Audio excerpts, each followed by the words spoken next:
I'm doing this because I think that your time is precious too, so you should get something decent sized for a battle report. Otherwise, this first one would have been a very small nugget. I won't always be able to help it, but this time it was clearly possible. So first of all, we'll be having Vladimir Tzepesci, the Dark Champion, versus Borka the Keg Slayer in 35 points of throwdown. Enjoy! So I'm playing Kronos again, and he's fielding Borka Keg Slayer with the Dire Troll Mauler, a Troll Axer, a max unit of Token Champions, a min unit of Stone Scribes with Stone Scribe Elder, max pick Bushwhackers, and a Stone Scribe Chronicler. I'm facing this with Vladimir, the Dark Champion, and Mikhail the Marauder, my minimum unit of Kayazi Assassins with Underboss, a minimum unit of Cossack Woodsmen, the Great Bears of Gallowswood, a Dracoon with Dismount, 2 Manhunters, Yuri the Axe, Dragon the Wardog, a Widowmaker Marksman, and Meddling Corbeau. For the first round, not much happens. The pygmies advance, the rest runs. Borka has his beast run and rile, and dumps his excess fury into the Creelstone. The Chronicler puts Hero's Tragedy on the pygmies, and Borka casts Iron Flash onto the champions. My first turn is pretty much Vladimir experienced standard. No focus allocated. Next to everything runs with the exception of Vladimir, who puts up Hand of Fate on the assassins, Assail on Mikhail, and Transference on himself. The marksman also stays put and puts a rounder to a champion for little effect. The Yuri and the Dracoon run to engage the Bushwhackers. Mikhail tramples onward. Second round, Borka does leeching but drops Iron Flash. I've apparently done a very good job at metagaming with my Great Bears, because Kronos decides to back the Mauler away from the Great Bears, figuratively handing me the left-hand zone. Borka advances behind the building and gets topped off. Completely tanked up, he orders the champion to charge the Kayazi, which they do, killing 2 assassins. The scribes move up and pop the fear bubble.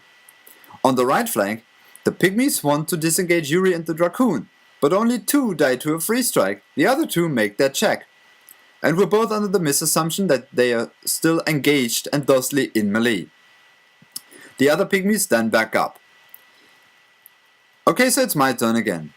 I call in Strike Package Bravo, coming in hot from the right, and Vladimir upkeeps all spells. I have a slew of options, including just seizing the zones and waiting outside his threat range, engaging to win by attrition or some such. I figure I could also just kill what I can before seizing the zones. For starters, the marksman, seeing Borka, figures he could give it a shot. He stands still, shoots, and even hits Borka on a 10. Borka takes 2 points of damage. Then we remember Stumbling Drunk, roll, and Borka tumbles straight out of cover right into the Kayazi charge lane. Okay, I guess my plans just underwent a radical change. Vladimir goes and feeds, oversouling 3 assassins and 2 manhunters. Yuri, the Dracoon, and the Corsairs mop the floor with the pygmies. The underboss pops Killstroke, and the assassins runs or charge at Borka, forming a circle around him. What follows next can actually be best described as Kayazi pinball.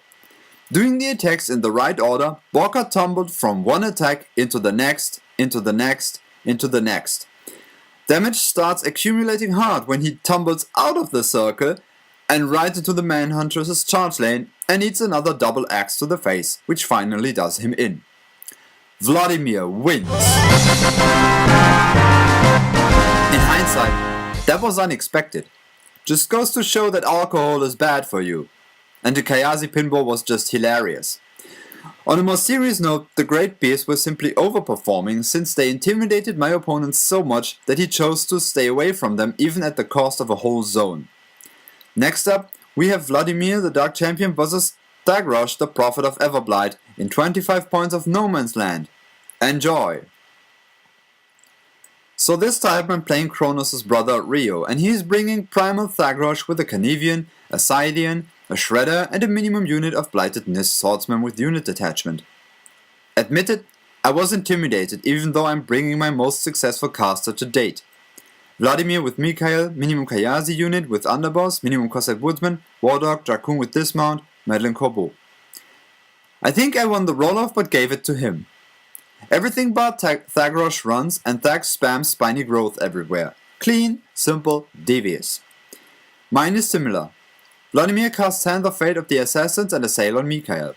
I'm not launching Transference because I have this thought stuck in my head that trying to force an assassination against Halls is a good way to lose. Madeline runs over to the right where the assassins run up. Mikhail tramples. I'm mostly doing the positioning game to react to his anticipated charge. On his second turn, the swordsman charged the assassins, killing 2. Directly opposite to what I expected, he does not charge in on the other side, but moves his battle group onward to my left, again spamming Spiny Growth. He's playing him Thagrosh style for sure. My turn, Vladimir calls in Strike Package Bravo. The Cossacks appear on the far right behind the swordsman. Then Madeleine Corbeau uses Intrigue to move one of the back assassins up to the front. Vladimir allocates a focus to Mikhail and upkeeps both spells. Mikhail charges the Scythian and combo smites him, sending him flying over the Shredder. The damage to both is substantial, but as expected, it doesn't kill the beasts. The Dracoon moves to intercept anything that goes for Vlad. One Manhunter charges the swordsman and takes him out, a couple of others fall to the assassins, and another 2 are shot down by the Cossacks. The other Manhunter stays back. Then it's Thagrosh's turn again. He leeches everything, shakes knockdown on the Scythian, but the beast makes his threshold check. The swordsmen go in, killing another assassin. The Shredder moves out of the way and the Scythian charges Mikhail, damaging him heavily. However, this fills him up on fury, and Thax has to come down to finish Mikhail off. The Carnivian assaults the Dracoon, missing with the breath, missing Vlad, boosting to hit on the dog and taking him out. Woe to those that take out my dog. He isn't as successful killing the Dracoon, ending up filled with fury.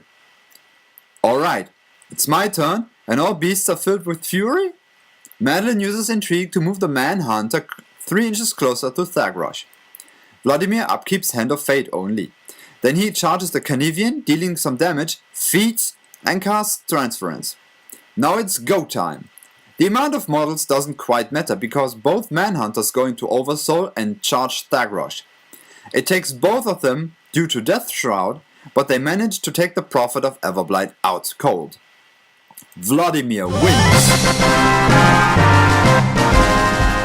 In hindsight, well, this first encounter with the Legion of Everblight went well, but that may solely be because my opponent figured out too late that he would have no transfers this round. And I don't know what I would have done differently if he hadn't. Going for attrition by taking out the Carnivian with the Manhunters, for example, seems like a bad idea because of Thagrosh's feat. I don't know. For the next issue, expect some Protectorate action. And until then, farewell.